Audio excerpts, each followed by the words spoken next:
डोटीको नाम धेरै सुनिएको थियो। हामी जुम्ला सिजाको मान्छे र डोटीको सम्बन्ध थियो, किनभने हाम्रा बजैहरू डोटीका छोरीहरू हुन्, हामी तिनका नातिहरू हौँ। हामी जुम्लाको साईहरू डोटीका सिंह र यताका साईहरू हाम्रा मावली पर्छन्। धेरै पहिलादेखि हामीले सुनेका छौँ। डोटीमा राजा हुँदाखेरि डोटीका राजा र जुम्लाका राजाको छोरीहरूको लेनदेन बिहे हुने, कुटुम्बहरू हुने हिसाबले आज डोटी आइएको छ। यो डोटी वास्तवमा धेरै सुन्दर ठाउँ रहेछ। यो डोटीबाट प्रतिनिधित्व गर्ने माननीय मन्त्री प्रेमालेज्यूसँग पटक पटक भेट हुन्थ्यो। अनि म भन्थेँ तपाईँ डोटीको मान्छे हो। अनि एकपटक भेट भएपछि एकपटक हामीले दरबारमा दरबार नारायणी दरबारमा अघिल्लो सरकारले एक हिसाबले भन्ने हो भने अहिले पनि त्यस्तै छ, विदेशी दलालहरूका सरकारले नेपालका राजाका दरबार मास्नुपर्छ, धर्म मास्नुपर्छ, संस्कृति मास्नुपर्छ भनेर लामबद्ध लागेका थिए। त्यही अवस्थामा भेट भएको थियो प्रेमालेज्यूसँग। मैले भने मन्त्रीज्यू अरू केही काम नगरे पनि एउटा यो दरबारमा जसरी अहिले रेस्टुरेन्ट खोलेर डान्स बार गर्न खोजिएको छ, जसले यो देश आर्जे उसको दरबारलाई तपाईले गएर त्यसलाई रोक्नुस् र त्यस्ता अपराधीलाई जेल हाल्ने बनाउनुस् भनेपछि उहाँले कुनै त्यसको अब्जेक्सन नगरी भोलिपल्टकै दिनमा तपाईको गएर त्यसलाई रोक्नुभयो र आज राजदरबार सुरक्षित भएको छ। यसका लागि म धन्यवाद उहाँ कुन पार्टीको मलाई त्यसमा कुनै पनि उहाँ कुन दलको हुनुहुन्छ त्योसँग पनि मलाई कुनै मतलब छैन। तर उहाँले गरेको त्यो काम राजावादीले पनि नगरेको काम प्रेमाले त्यो काम गर्नुभयो। त्यसका लागि म धन्यवाद भन्न चाहन्छु। हामीले डोटी आइयो। आज डोटीको यो दिपायलमा, दिपायल त ठाउँको नाम पो हो त सरकार, डोटी त जिल्ला हो हैन। आजको यस कार्यक्रमका सभापति एवं राष्ट्रिय प्रजातन्त्र पार्टीका अध्यक्ष कर्णबहादुर दवारेज्यू, त्यसैगरी राष्ट्रिय प्रजातन्त्र पार्टीका सुदूरपश्चिम अध्यक्ष धर्मराज जोशीज्यू, त्यसैगरी राष्ट्रिय प्रजातन्त्र पार्टीका सहमहामन्त्री एवं डोटीका युवा नेता प्रेम बलायरज्यू र त्यसैगरी राष्ट्रिय प्रजातन्त्र पार्टीका केन्द्रीय सदस्य विनोद खड्का, केन्द्रीय सदस्य अन्यहरू र त्यसैगरी यस नगरपालिकाबाट मेयर लड्छौँ भनेर आउनुभएका राष्ट्रिय प्रजातन्त्र पार्टीका मेयरका उम्मेदवार रोशन भण्डारीज्यू, तपाईँ सबै अहिलेसम्म यत्रो गर्मीमा पनि हामीलाई सुन्न, राष्ट्रिय प्रजातन्त्र पार्टीलाई विजय हुनका लागि लामबद्ध हुनुभएका सुरक्षाकर्मी, यहाँ उपस्थित हुनुभएका आमा बुवा दाजुभाइ तथा दिदीबहिनीहरू र पत्रकार मित्रहरूमा स्वीकार्नुहोस् जय राष्ट्रवाद। आज हामी तपोभूमिमा छौँ। रामको अवतार भन्दा 12 पुस्ता अगाडि राजा दिलीपले तपस्या गरी बनाएको यस दिपायल भूमिमा छौँ। माथिको बजाङको सैपालबाट छङछङ गर्दै आएकी माता सीताको नामबाट भएको सीता नदी हुँदाहुँदै सेती नदीको छालमा अवस्थित यस दिपायलमा धेरै नदीको सेती नदीको पानी बग्यो। धेरै सेती नदीसँग सपनाहरू बगे, तर ती सपना यो राष्ट्रका लागि बगेनन्। तर यहाँ दिपायलका जनताहरू जहिले पनि यति सुन्दर ठाउँमा जन्मेर पनि विदेशमा काम गर्न बाध्य भए, भारतका काला पहाडमा भारी बोक्न बाध्य भए र त्यतिले मात्र पुगेन, ठाउँ ठाउँमा गएर यहाँबाट बसाइ सरेर अन्त जान बाध्य भए। अबको हाम्रो राजनीतिक यात्रा सिर्फ व्यवस्था परिवर्तन होइन साथीहरू हो, अवस्था परिवर्तन पनि हो। यसका लागि हामी नेपाल आएका छौँ। धेरै राम्रो ठाउँ छ।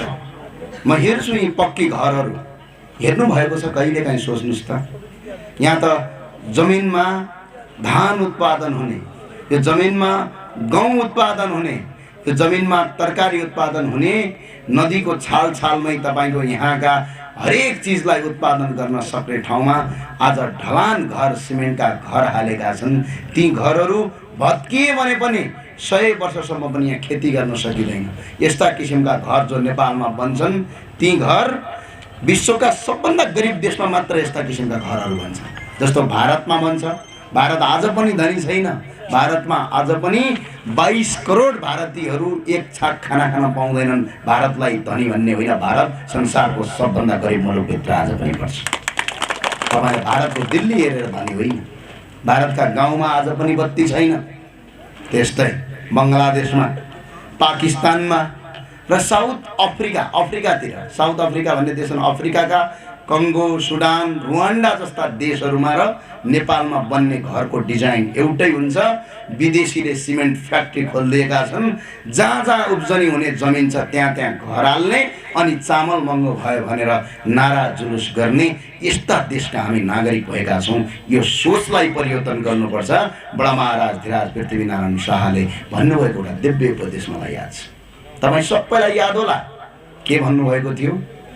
जहाँ जहाँ खेतीयोग्य जमिन छ त्यो खेतीयोग्य जमिनमा कसैले बस्ती बसालेको छ भने त्यो बस्तीलाई सारिदिए। जहाँ जहाँ खानी छ, खानी भएको ठाउँमा बस्ती बसालेको बस्तीलाई पनि अन्त सारिकन खानी खोले। जहाँ जहाँ खेतीयोग्य जमिन छ बस्ती अन्तै बसाले, डाँडा पाखामा बस्ती बसालेर खेतीयोग्य जमिनमा कुलो लगेर सिँचाइ गरेर हरियाली बनाएर सुन्दर शान्त नेपाल बनाया भनेर पृथ्वीनारायण शाहले भनेको दिव्य उपदेश नमान्ने यी आतंककारीहरूले आज देशलाई बर्बाद पारिरहेका छन्। कस्तो गर्छन् थाहा छ? आजकल संसार यो सबभन्दा कोही धनी भयो भने त्यसले सबभन्दा पहिला विदेशी कपडा लाउन मन पराउँछ। सबभन्दा बढी कोही पढे लेखेको छ भने कहाँनिर त्यो खेतीयोग्य जमिन हुन्छ त्यहीँनिर ढलान गराल्छ। अनि बिचारा गाउँका किसानहरू के गर्छन्?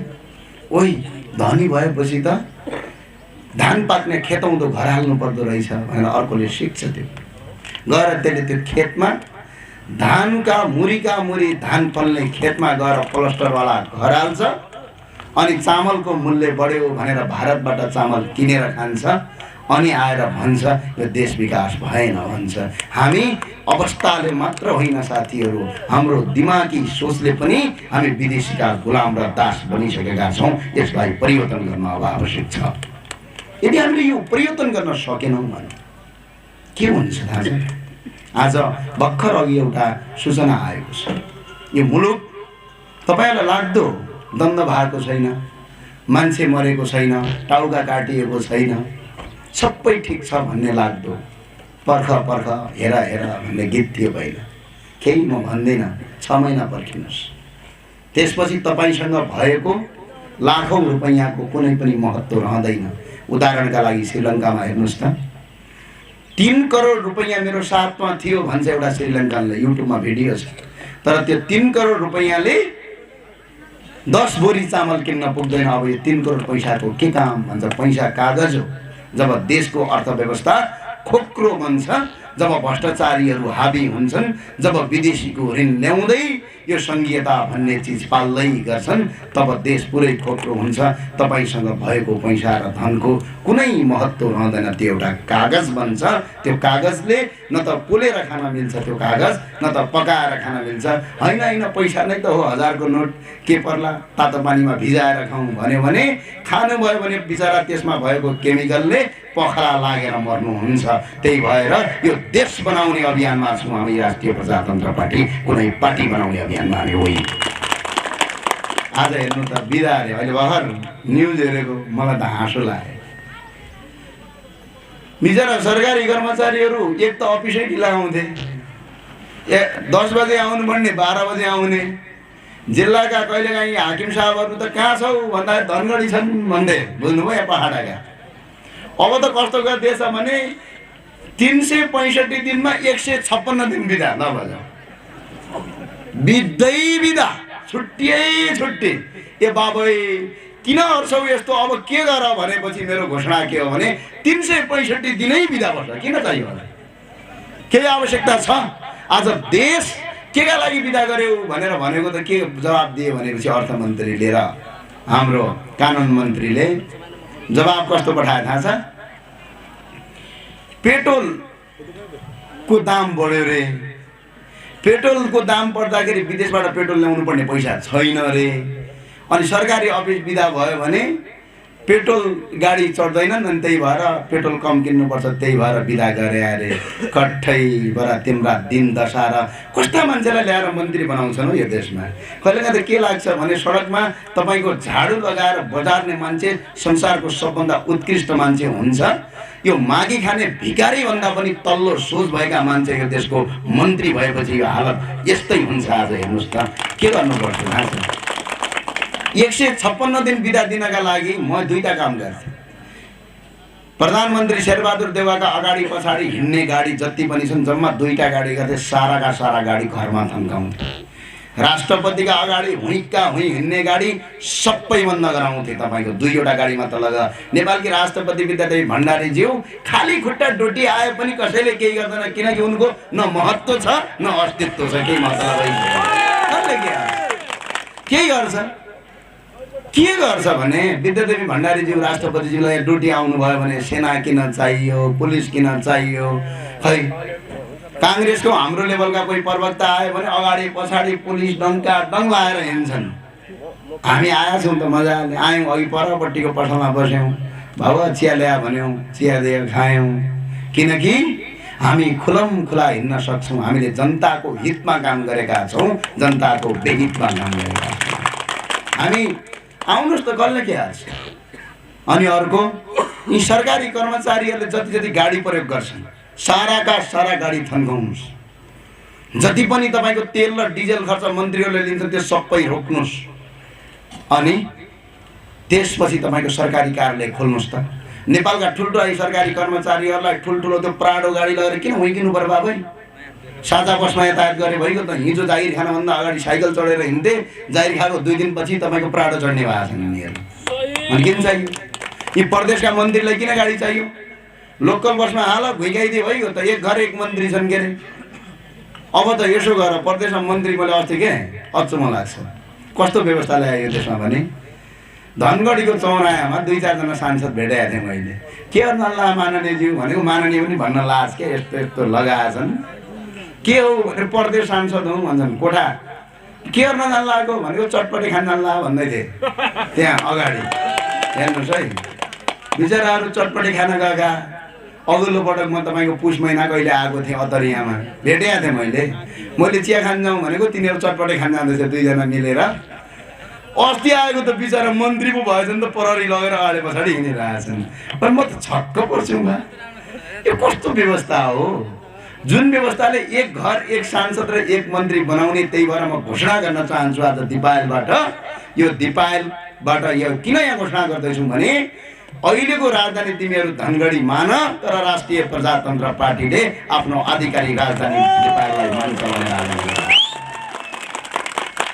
किन थाहा छ? 884 जना सांसद छन्। भारतको दिल्लीमा 3,20,66,000 जनसङ्ख्या छ, 7 जना मन्त्री छन्, 70 जना सांसद छन्। नेपालको टोटल जनसङ्ख्या जम्मा तपाईँको 3 करोड पनि छैन। 884 जना सांसद, 130 जना मन्त्री, 9 जना राष्ट्रपति, 11 जना जति सभामुख र उपसभामुख, अनि प्रधानमन्त्री त कति छन्? 8 जना। मुख्यमन्त्री पनि प्रधानमन्त्री नै हो। 7वटा प्रधानमन्त्री, एउटा हाम्रा बोल्नै नजान्ने प्रधानमन्त्री, 8 जना प्रधानमन्त्री। अनि देशका जनताले के तिरेको सबै हामीले तिरेको राजस्व कर, त्यो पैसा साराका सारा यिनीहरूको तलब र भत्तामा खर्च गर्ने। अनि गाउँ गाउँमा आएर के भन्ने? संघीयता चाहियो भन्ने। तिम्रा संघीयता फिर्ता लगेर जाऊ, यो प्रदेश खारेज गर्नुपर्छ, यो प्रदेश खारेज गर्नुपर्छ। कति खर्च गरे थाहा छ? म डाटामा बोल्ने मान्छे, म हावामा बोल्दिनँ। केपी शर्मा ओलीज्यू र शेरबहादुर देउवाज्यूले के बोल्नुहुन्छ बुझ्दैन भने होइन, उहाँले के भन्नुहुन्छ थाहा पनि हुँदैन, कहिल्यै बुझिएको छैन। ल मैले उहाँको भाषण एक फेरि बुझिएको थिएँ, रामचन्द्र पौडेललाई थर्काउँदै हुनुहुन्थ्यो। त्यहाँभन्दा अहिलेपछि मैले कहिल्यै बुझिनँ उहाँको भाषण। हामी पनि कस्तो देशका जनता है, जो बोल्न जान्दैन त्यही प्रधानमन्त्री हुने, जो रात दिनै बिरामी छ त्यही प्रधानमन्त्री गर्ने। मलाई हाँसो लाग्छ। ए बाबा, हाम्रा बाबुबाजे, हाम्रो बाजे उमेरको मान्छेहरू हुनुहुन्छ, उहाँहरूलाई म सम्मान गर्छु, तर सम्झिनुहोस् त हाम्रा बाजेहरूलाई बिरामी भयो भने अस्पताल लिने हो कि देशको प्रधानमन्त्रीको कुर्सीमा बसाल्ने हो?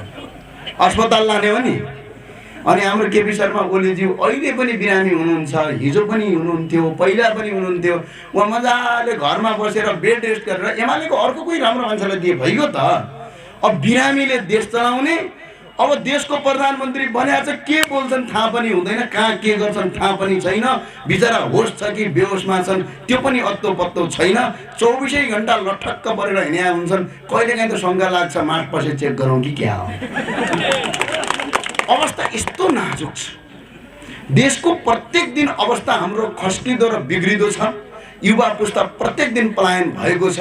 राजनीतिकमा तपाईँको जरा गाडेर पुस्तौँ पुस्तादेखि आफ्नो बाबुबाजेको विरासत जसरी बसेर राजनीतिकलाई फोहोरी खेल बनाएका छन्, त्यसको तल बसेर युवाहरू ताली पड्काएर तिनलाई भोट हाल्नु भनेको आफ्नी आमाको रगत खानु बराबर हो। बडा अचम्म लाग्छ मलाई। कहिले सुध्रेला है नेपाल? हामी यस्तो सुन्दर देशमा बस्छौँ। म कहिलेकाहीँ यो हेर्ने गर्छु, आजकलका हाम्रा म्यादी प्रहरी दाजुभाइ दिदीबहिनीहरू आउनु भएको छ। टिकटक हेर्छु उहाँहरूको, बडा गजबको टिकटक बनाउनुहुन्छ। कठै बडा बोर लाग्दो हो, त्यही भएर बनाउँदा हुन्। उहाँलाई धेरै धेरै धन्यवाद छ। तर त्यसको एउटा पीडा भन्न चाहन्छु। म्यादी प्रहरीमा जागिर खानका लागि घुस दिएको प्रमाणित सहित नेपाल प्रहरीले केही व्यक्तिलाई पक्राउ गर्यो भनेपछि यो म्यादी प्रहरी मात्रै हुनका लागि कति 30 या 40 हजार छ मेरो हिसाब। 30-40 हजार रुपैयाँ कमाउनका लागि उल्टो घुस दिनुपर्ने यो देशमा अझै पनि यसलाई सुशासनको कुरा गर्ने यी देशद्रोहीहरूलाई भोट दिने तपाईँ जनता पनि बेको, हामी यिनलाई नेता मान्ने पनि बेको। कस्तो देश! ठुलै योजना र आयोजना ल्याउँदैछ, त्यही भएर घुस दिया भन्दा पनि हो ठिकै छ भन्नु। आफ्नो जीविकोपार्जन गरेर रात दिन खटिन्छन् यिनीहरू।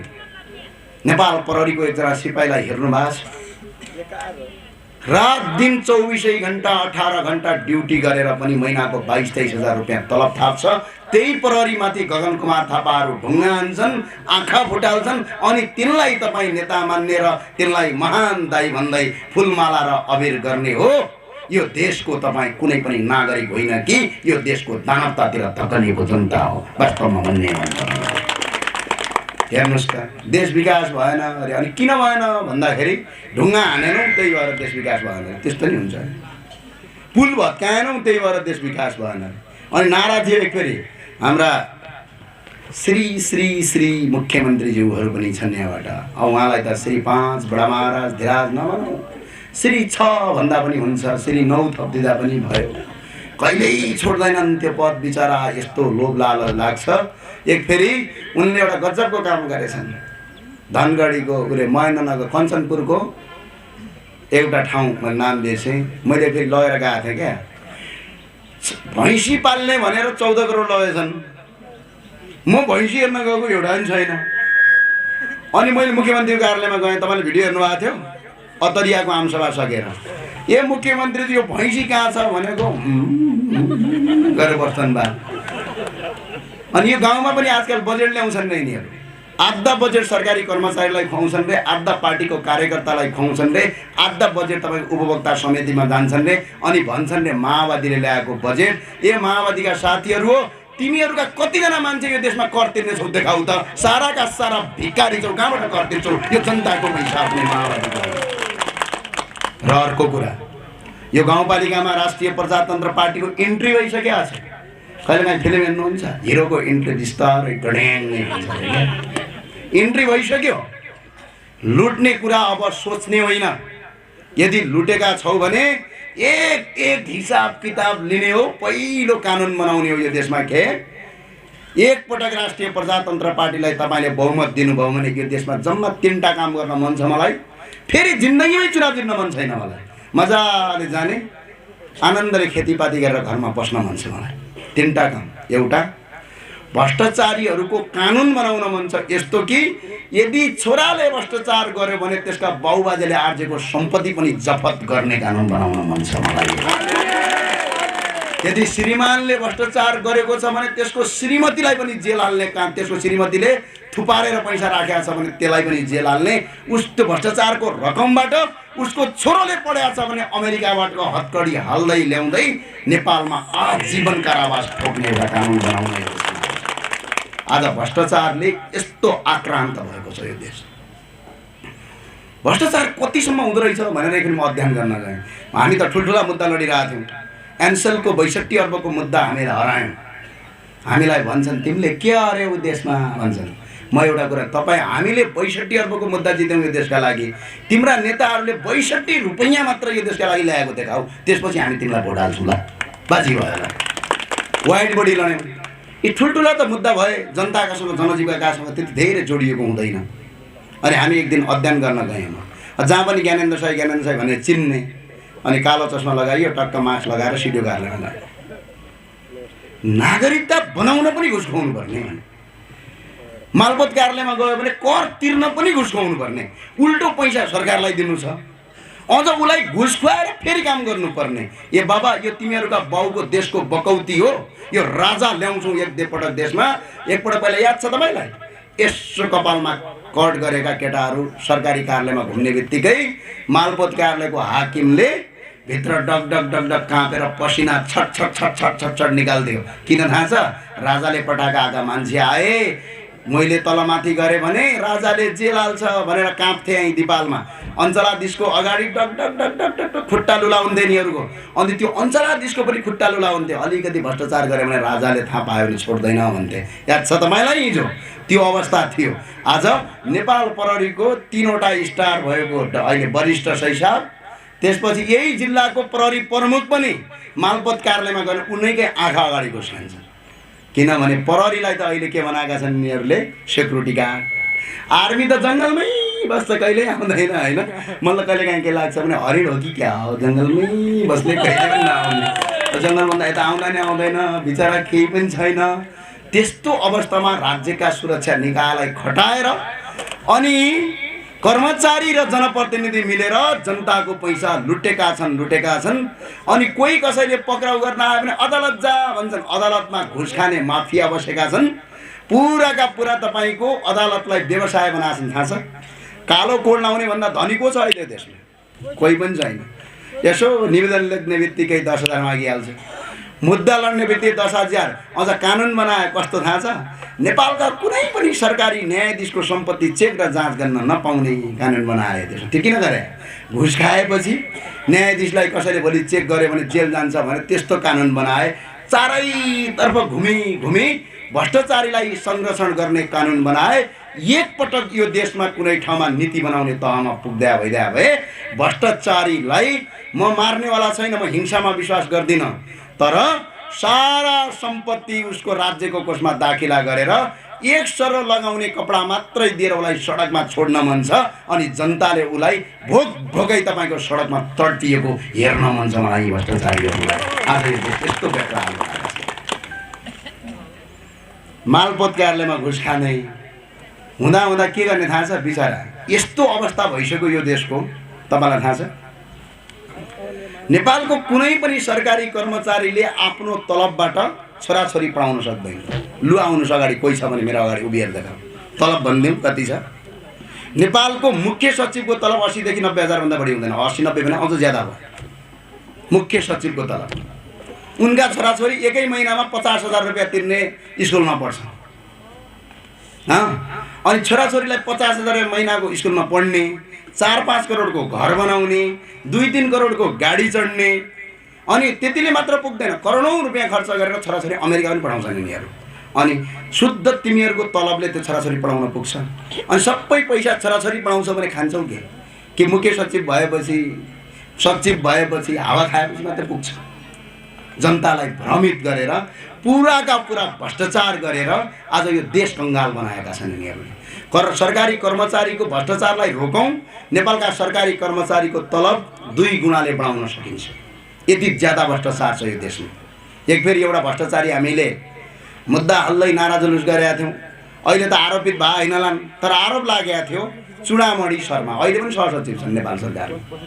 अब कुन दिन तपाईँको सिडिओ साहब भाते कता कता आउँछन् 11 अर्ब खाइदियो एकजना।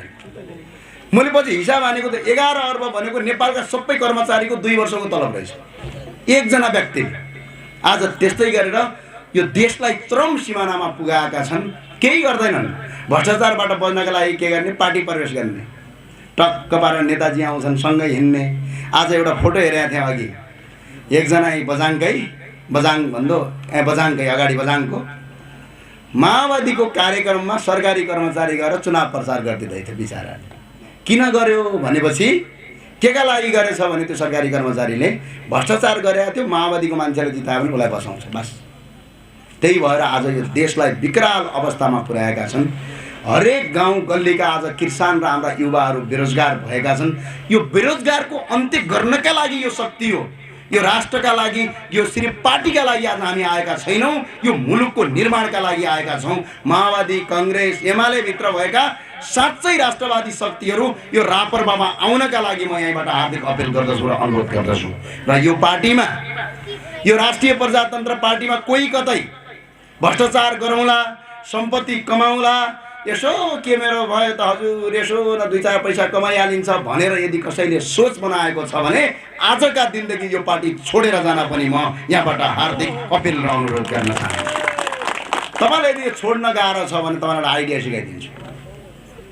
छटक्क छोडेर गयो भने त अस्ति दिपायलमा ज्ञानेन्द्र साई आएको थियो, छोडेर जाऊ भन्दै थियो, अझै म छोडेर गएँ, है छिमेकीले त यार भ्रष्टाचारी रहेछ त्यही भएर छोड्यो भन्लान् भने एउटा आइडिया छ, सिकाइदिन्छु। सजिलै जाने, पार्टी अध्यक्षलाई फोन गर्ने, आफ्नो अगाडि गर्ने, यसो टाउको गराउने, हेर्नु न म बिरामी परेँ, काम गर्नै नसक्ने भएँ, मेरो समयको बावजुदले म त भ्याउँदै नभ्याउने भएँ।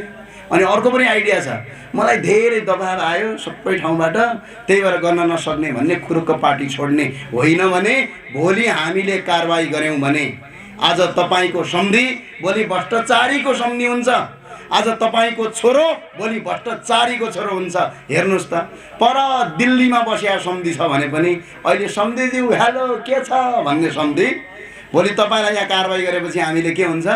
ए भ्रष्टाचारीको सम्धि भनेर दिल्ली बिचरा उनको वरिपरि बस्नेहरूका छर छिमेकले पनि यो भ्रष्टाचारीको सम्धि भनेर औँलो ठडाउँछन्। तपाईँको बेइज्जत हुन्छ।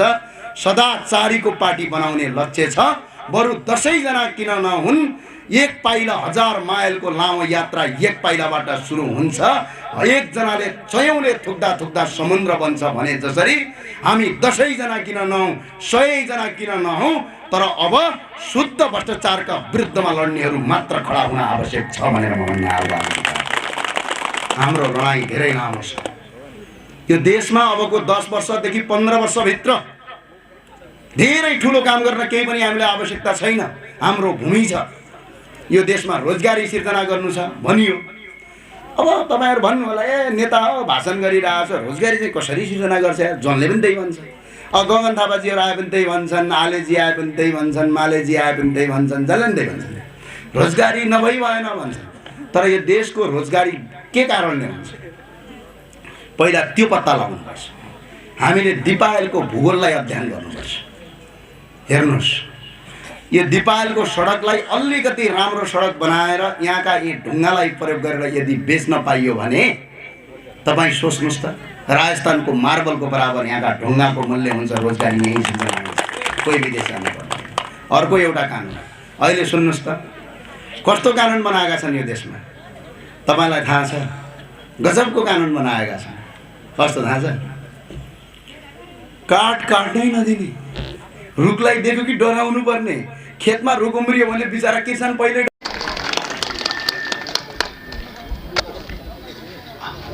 म पेसाले त सिपाही हो, एउटा आर्मीको मेजर दर्जाबाट रिटायर भइसकिसकेपछि मैले यो देशमा विभिन्न जिल्लाहरूमा गएर मैले आफ्नो जागिरको सिलसिलामा घुमेको थिएँ, मेहनत गरेर पढेको थिएँ र धेरै देखेँ। र यो देशको अवस्था धेरै नै गम्भीर, एकदम गम्भीर भइसकेपछि मेरो मान परोसमा म चुप्पो लागेर बसिन सकिनँ। हुन त पेन्सन पकाएर घरमा काठमाडौँवासी हो, आनन्दसँग बस्नुपर्ने मान्छे।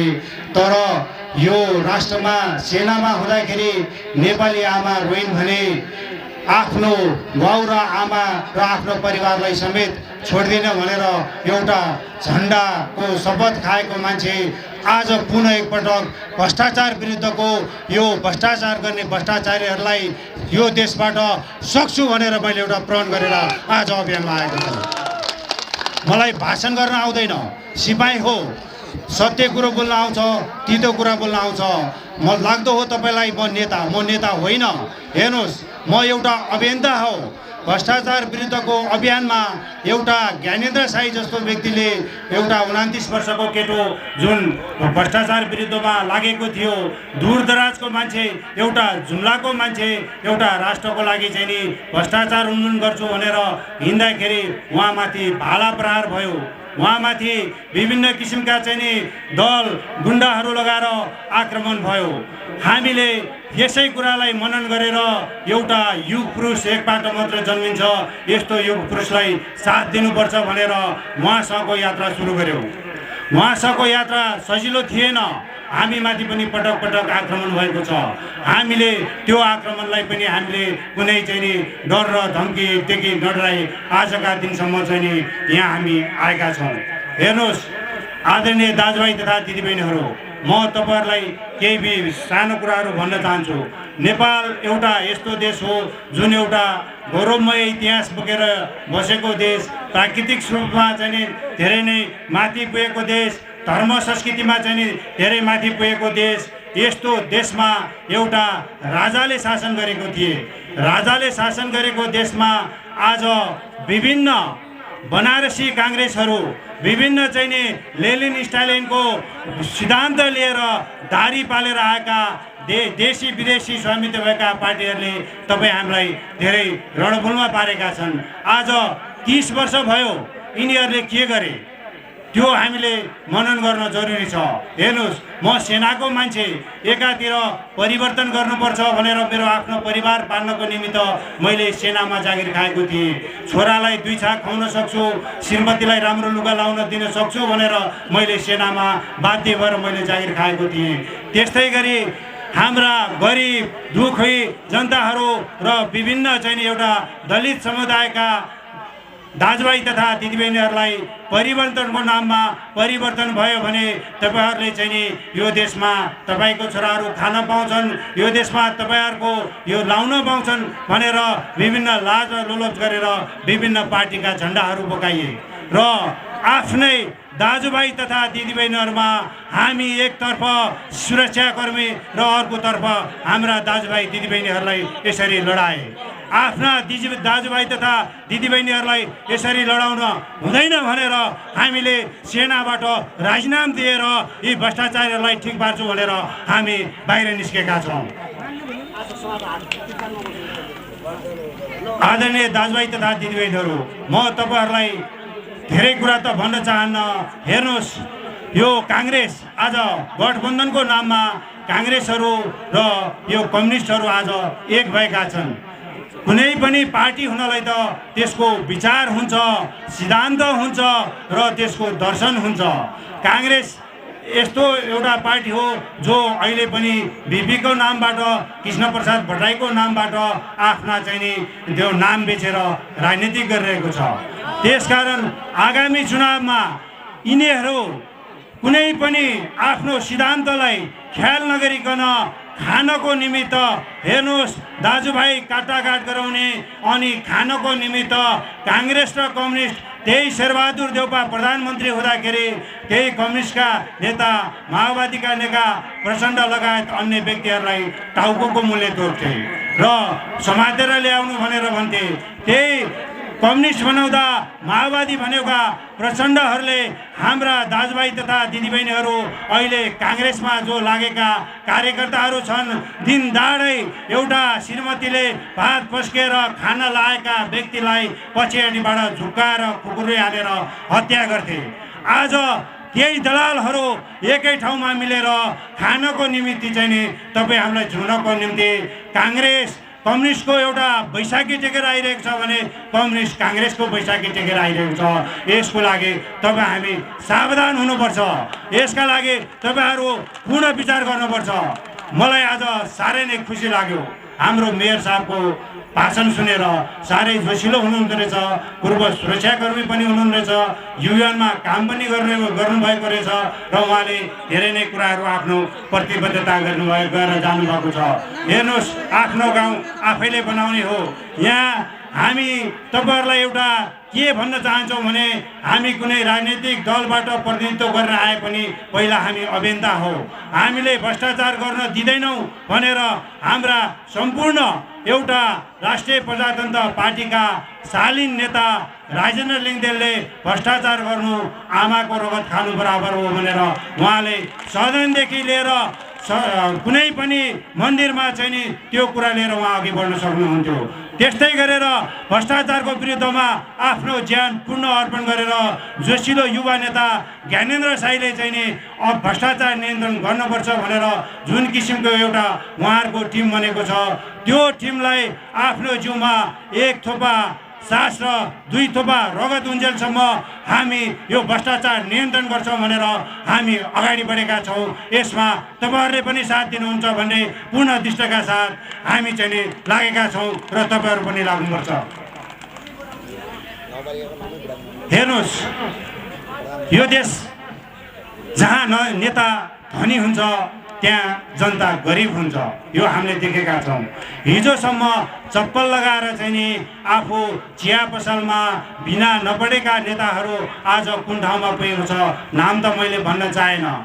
राजाले 4 विकास क्षेत्रबाट 5औं विकास क्षेत्र जुन यो दिपायल एउटा चाहिँ नि सुदूरपश्चिम पहाडको चाहिँ नि जुन एउटा दूरगामी प्रदेश छ त्यसलाई चाहिँ नि विकास गर्नुपर्छ भनेर आफ्नो भिजनका साथ राजाले चाहिँ नि यहाँ 4 विकास क्षेत्रबाट 5औं विकास क्षेत्र बनाएका थिए। त्यो विकास क्षेत्र राजाले धेरै नै विचार गरेर बनाएका थिए। यहाँ चाहिँ नि त्यो जनताको लागि बनाएका थिए। आज राजाले बनाएको विकास क्षेत्रलाई आफ्नो जग्गाको भाव बढाउन आफ्नो स्वार्थको लागि तपाईँहरूले भनिसक्नुभयो। यहाँबाट चाहिँ नि यो प्रदेश उनीहरूले दूरगामी जनताको स्वार्थको लागि भन्दा पनि आफ्नो स्वार्थको लागि चाहिँ नि उनीहरूले यहाँबाट गरिब जनताहरूलाई हेपेर लगेका छन्। राजतन्त्र फर्किसकेपछि राजाले जुन कन्सेप्टमा चाहिँ नि विकास क्षेत्रहरू बाँडेका थिए हामी त्यही विकास क्षेत्रलाई पुनः फर्काउँछौँ भनेर तपाईँहरूको बिच चाहिँ नि बाचा गर्छौँ। त्यो विकास क्षेत्र जुन दिपायलमा छ त्यो विकास क्षेत्र दिपायलमै ल्याउनलाई तपाईँहरू प्रण गर्नुहोस्, हामी प्रण गर्छौँ।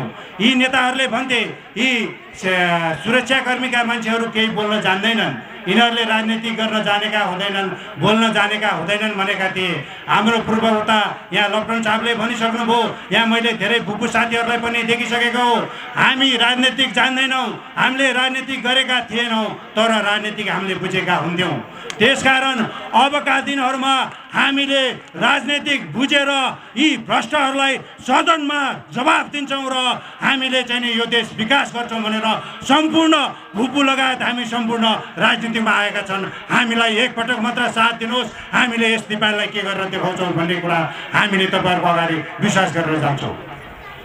हामीमा इमान्दारी छ, हामीमा अनुशासन छ र हामीले एक अर्काप्रति कसरी रेस्पेक्ट गर्नुपर्छ भनेर हामीले जानेका छौँ। हाम्रो शालीनतालाई तपाईँहरूले यसको फाइदा नउठाउनुहोस्। यी भ्रष्टाचारीहरूलाई हामीले अब देश निकाला गर्नु बेला आइसकेको छ। यो भ्रष्टाचारीहरूलाई नाङ्गे झार पारेर यहाँबाट चाहिँ नि लगाट्ने बेला आइसकेको छ। त्यसकारणहरू मैले तपाईँहरूलाई भनिहालेँ, तपाईँहरू चुप लागेर बस्ने होइन। तपाईँहरू जहिले पनि एउटा आफ्नो इमान्दारी एउटा जनता भनेर सुदूरपश्चिममा तपाईँहरू एउटा दूरगामी क्षेत्रमा बस्नुभएको छ। तपाईँहरूले अब बुझ्न जरुरी छ। एमसिसी जस्ता राष्ट्रघात चाहिँ नि यिनीहरूले चाहिँ नि सम्झौताहरू गरेका छन्। अहिले नर्मल्ली हेर्दा केही पनि भएको छैन, बारुद पड्केको छैन, बम पड्केको छैन, गोली चलेको छैन, त्यो होइन। हेर्नुहोस्, देश त्यो द्वन्द्वकाल भन्दा पनि देश धेरै नै चाहिँ नि अप्ठ्यारो अवस्थामा पुगिसकेको छ। आज यी जुन सरकारमा बस्ने लाउके त अझ भन्दिनँ म, यिनीहरू खाउके भन्छु। ए खाउके हो, तिमीहरूले यो देशमा फेरि पनि नाकाबन्दी भयो, कुनै पनि चाइनाले चाहिँ नि दुःख दियो, इन्डियाले दुःख दियो भने हामी नेपाली जनतालाई 6 महिना पाल्न सक्ने सामर्थ्य छ। 6 महिना तिमीहरूले हामीलाई खाना खुवाएर पाल्न सक्ने सामर्थ्य छ। भूकम्प आयो भने पालिदिने तिमीहरूलाई सामर्थ्य छ। त्यस्तै गरी फेरि पनि कोभिड आयो भने भ्याक्सिन दिने सामर्थ्य तिमीहरू छ। त्यसकारण यिनीहरूसँग केही पनि सामर्थ्य छैन। अब हामीले परिवर्तन चाहेको छ। यिनीहरूलाई यो पदबाट गल हत्याएर निकाल्नुपर्छ भनेर हामी चाहिँ राजनीतिमा आएका छौँ। त्यसकारण आदरणीय दाजुभाइ तथा दिदीबहिनीहरू, यो लडाइँ भनेको कुरो हेर्नुहोस्, एउटा जनताले एउटा ब्यालेटबाट हुन्छ, एउटा बुलेटबाट हुन्छ। हामी शान्तिप्रेमी हौँ, हामी हतियार बोकेर परिवर्तन चाहँदैनौँ। गौतम बुद्धमा जन्मेका देश हौँ, हामी हिन्दू राष्ट्रमा जन्मेका हिन्दूका छोराहरू हौँ। त्यसकारण यिनीहरूलाई हामीले भोटबाट पराजित गराएर हामीले चाहिँ आफ्नो राष्ट्र हामी आफैले बनाउनुपर्छ। राजाले के गरे भनेर अब राजालाई गाली गरेर राजनीति गर्ने दिन गए। सावधान, राजालाई गाली गर्ने होइन। राजाले यो देशमा धेरै नै परिवर्तन गरेको छ। एउटा कुरा मलाई याद छ, हेर्नुहोस्, तपाईँले चिन्नुहुन्छ होला, मेरो साथी अहिले पनि आर्मीमा हुनुहुन्छ, उहाँ फुलकल्ले रामबहादुर साहु भनेको एउटा हामी गरिब परिवारमा जन्मेको राजा। वीरेन्द्रले प्रत्येक पहिलाको 75 जिल्ला हुँदाखेरि प्रत्येक जिल्लाबाट एक जना चाहिँ नि विद्यार्थी, राम्रो विद्यार्थीले लगेर राजाका छोरो पढ्ने स्कुल बुढानेल कण्ठ स्कुलमा लगेर उहाँले जनताको छोराहरूलाई सँगसँगै पढाउनुहुन्थ्यो। आज त्यो राम साहु मेरो साथी आर्मीमा भोलि एउटा चाहिँ नि नेतृत्व लेभलमा पुग्ने गरी सेनामा चाहिँ नि दूरगामी एउटा क्षेत्रमा जन्मेर पनि राम साहु अहिले त्यो नेतृत्व लेभलमा पुगेको छ। यसको लागि तपाईँहरू गर्व गर्नुपर्छ। राम साहु जस्ता व्यक्तिहरू यहाँ चाहिँ नि अरू पनि राजाले त्यसरी विकास गर्न खोजिरहेका थिए। अन्तमा म तपाईँहरूलाई के भन्न चाहन्छु भने राजेन्द्र लिङ्गदेन जस्तो शालीन नेता, ज्ञानेन्द्र साई जस्तो भ्रष्टाचारको विरुद्धको चाहिँ नि जोसिलो नेता अब यो डोटीबाट हजारौँ जन्माउन यी आमाहरूलाई पनि आह्वान गर्छु र जन्माउनु पर्छ। र तपाईँहरूले पनि यी कुराहरूलाई साथ दिएर अन्तमा हाम्रा जुन नेताहरू राष्ट्रिय प्रजातन्त्र पार्टीमा उठेका छन्, उहाँले चाहिँ नि आमाको रगत खानु, के अरे भ्रष्टाचार गर्नु, आमाको रगत खानु बराबर भनेर किरिया खाएर उहाँहरू आउनुभएको छ। मात्र एकपटक तपाईँहरूले साथ दिनुहोस्, अर्को पटक हामीले किरिया खाएर तपाईँहरूसँग भोट माग्दैनौँ, काम देखाएर हामी तपाईँहरूसँग भोट माग्छौँ। त्यही कामको मूल्याङ्कन गरेर भोट दिनुहोला। हस् त, पुनः पनि यस दूरदराजमा तपाईँहरूसँग आएर 2 शब्द राख्न पाए आफूलाई धेरै नै गौरवशाली ठानेको छु। आमा, बुवा, दाजुभाइ तथा दिदीबहिनीलाई मैले आफ्नै गाउँमा आएको जस्तो एउटा आफूले अनुभव गरेको छु। हस् त, धन्यवाद। जय राष्ट्रवाद, जय देश।